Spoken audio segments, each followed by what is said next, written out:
मुझे बहुत अच्छा लग रहा है और मैं सबसे पहले अपने स्कूल में आई हूँ जहाँ से मैंने पूरी अपनी स्कूलिंग की है, नर्सरी से लेकर 12th तक की। तो मुझे यहाँ पे आके बेहद खुशी महसूस हो रही है। मेरा यूपीएससी सीडीएस में 14th रैंक आया है ऑल ओवर इंडिया में, और मेरा सिलेक्शन लेफ्टिनेंट में हुआ है इंडियन आर्मी में। तो अभी मैं ट्रेनिंग के लिए जा रही हूँ चेन्नई 28 मार्च को। स्कूलिंग में 10th तक नॉर्मल था। जैसे 11-12 था तो 11-12 में मेरे पास नॉन मेडिकल था, उसके लिए थोड़े एक्स्ट्रा एफर्ट लगे थे, थोड़ा ज़्यादा टाइम देना पड़ा था स्टडी को। उसमें भी मेरे 96% मार्क्स आए थे 12th में। उसके बाद फिर मैंने दिल्ली से अपनी बीएससी मैथमेटिक्स ऑनर्स की थी दिल्ली यूनिवर्सिटी से।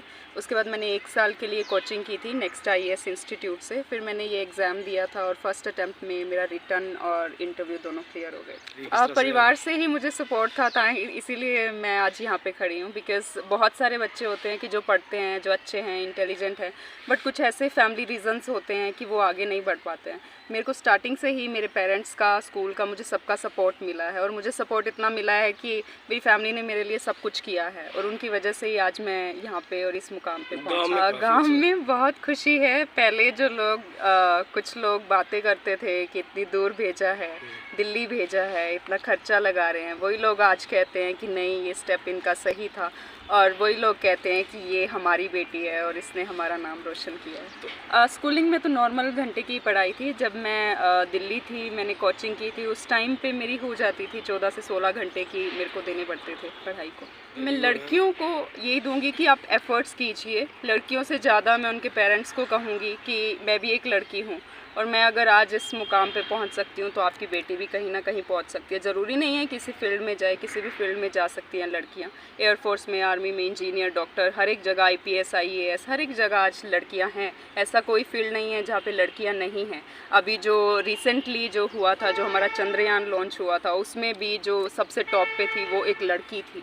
और अगर वो लड़की वहाँ पे पहुँच सकती है तो आपकी बेटी भी कुछ ना कुछ कर सकती है। जो आपकी बेटियाँ हैं उनको पूरा सपोर्ट कीजिए, जैसे आप लड़कों को करते हैं वैसे आप सपोर्ट कीजिए, आपकी बेटी भी कुछ ना कुछ बनेगी। और लड़कियाँ भी अपने पेरेंट्स का कभी, जैसे मैं एक दिल्ली शहर में गई हूँ तो लोगों का बहुत मानना होता है कि पेरेंट्स तो फुल सपोर्ट करते हैं, बट ये एक बच्चे पे भी है कि आप कितना अपना लिमिट में रह के पढ़ते हैं और आप कैसे अपनी लिमिट को कहाँ तक आप ले जा सकते हैं। तो आप अपनी लिमिट सेट कीजिए। ये नहीं है कि आपके पेरेंट्स आपको सपोर्ट कर रहे हैं तो आप उसका एक नाजायज़ फ़ायदा उठाएंगे। आप मेहनत कीजिए, आपके पेरेंट्स मेहनत करेंगे, ऐसा नहीं हो सकता कि आप कहीं पहुंच नहीं सकते। तो कहाँ चीन में एक मेरा ही नाम पर क्या कहेंगे? पहले था कि परिवार जो थे वो बोझ मानते थे लड़कियों को। अब जो है चेंज हो रहा है, जैसे जैसे फैमिलीज़ पढ़ रही हैं, एजुकेशन पहुंच रही है लोगों तक, तो लोगों की सोच चेंज हो रही है। अब जैसे मैं हूं, मैं अपने गांव में एक लगी हूं, तो लोगों को थोड़ा माइंडसेट चेंज हुआ है कि लड़कियों को अगर हम बाहर दूसरे बड़े शहर में भेजते हैं तो ऐसा नहीं है कि वहाँ पर लड़कियाँ, मतलब कि उनका माइंडसेट चेंज हो जाएगा या वहाँ से बच्चा हमारा ख़राब ही होके आएगा। आपका बच्चा पढ़ के भी आ सकता है। माइंडसेट चेंज हो रहा है, अब फैमिली सपोर्ट कर रही हैं।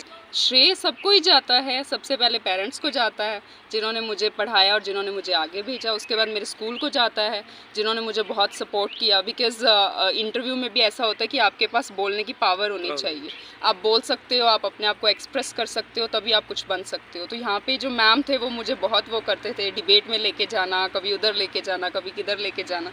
तो वो सारी चीज़ें हैं जो मुझे आज काम आई हैं। तो सबको श्रेय जाता है, पेरेंट्स को और स्कूल को, इन सबको श्रेय जाता है। हाँ, शुरू से मेरा टारगेट था कि मुझे सिविल सर्विसेज में जाना है, बट सिविल सर्विसेज के साथ साथ मेरा जो था ये एक साइड में एग्ज़ाम आ गया था, ये पहले आ गया था, तो मैंने फिर सीडीएस में ज्वाइन कर लिया। आपका नाम बोल? कुदरत कौर। आज हम सब इतना अपने आप को गर्व में और गौरव में महसूस कर रहे हैं कि बहुत ज़्यादा खुशी है, क्योंकि जब अपने स्कूल का बच्चा एक तरक्की करता है, एक उन्नति करता है, स्कूल का नाम रोशन करता है, ज़िले का नाम रोशन करता है और इतनी ऊंची पोस्ट पर पहुंचता है, तो उसके लिए कोई शब्दों में कोई खुशी को हम बयान नहीं कर सकते। और कहीं ना कहीं ये बच्ची जो है शुरू से ही बहुत टैलेंटेड रही। नर्सरी से लेकर के 12th तक मैंने इसकी एक एक गतिविधि को, एक एक उपलब्धि को अपनी आंखों से देखा है। क्योंकि +2 में भी इसने कि महर्षि विद्या मंदिर का नाम सारे डिस्ट्रिक्ट में जो है फर्स्ट पोजीशन पे लेकर आई।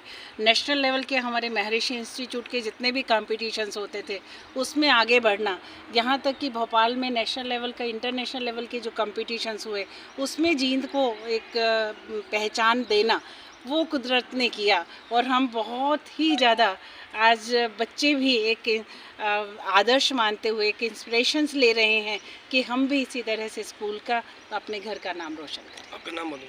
अनीता शर्मा, प्रिंसिपल महर्षि विद्या मंदिर जींद।